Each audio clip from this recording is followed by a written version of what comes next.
এভাবেই ব্যাটনটা বদল হয়।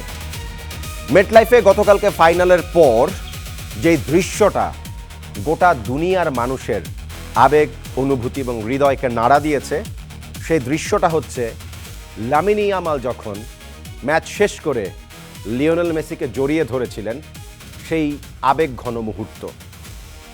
বার্সা লা মাসিয়া একাডেমিতে যারা বড় হয়েছেন এখনকার এই জমানার, তারা প্রত্যেকেই লিওনেল মেসিকে স্বপ্ন দেখে আইকন, আইডল ভেবে বড় হয়েছেন।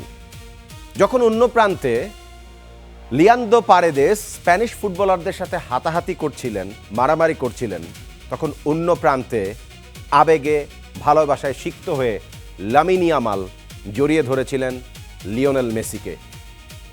কিংবদন্তি থেকে আরেক কিংবদন্তির কাছে, মানে আগামীর দিনের কিংবদন্তির কাছে ব্যাটনটা বদল হলো, বাহুবন্ধনী এখানে এক্সচেঞ্জ হলো।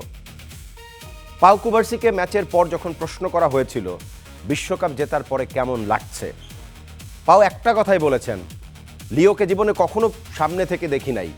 যখন তিনি প্রথম আমার হাত স্পর্শ করেছেন তখন একটা জিনিসই মনে হয়েছে যে ছোটবেলায় তাকে স্বপ্ন দেখে, তাকে আইডল ভেবে আমি বড় হয়েছি। আমার জেনারেশনের লাখো ফুটবলার তাকে আইকন মেনে বড় হয়েছে। লিওর জন্য আমার খারাপ লাগছে।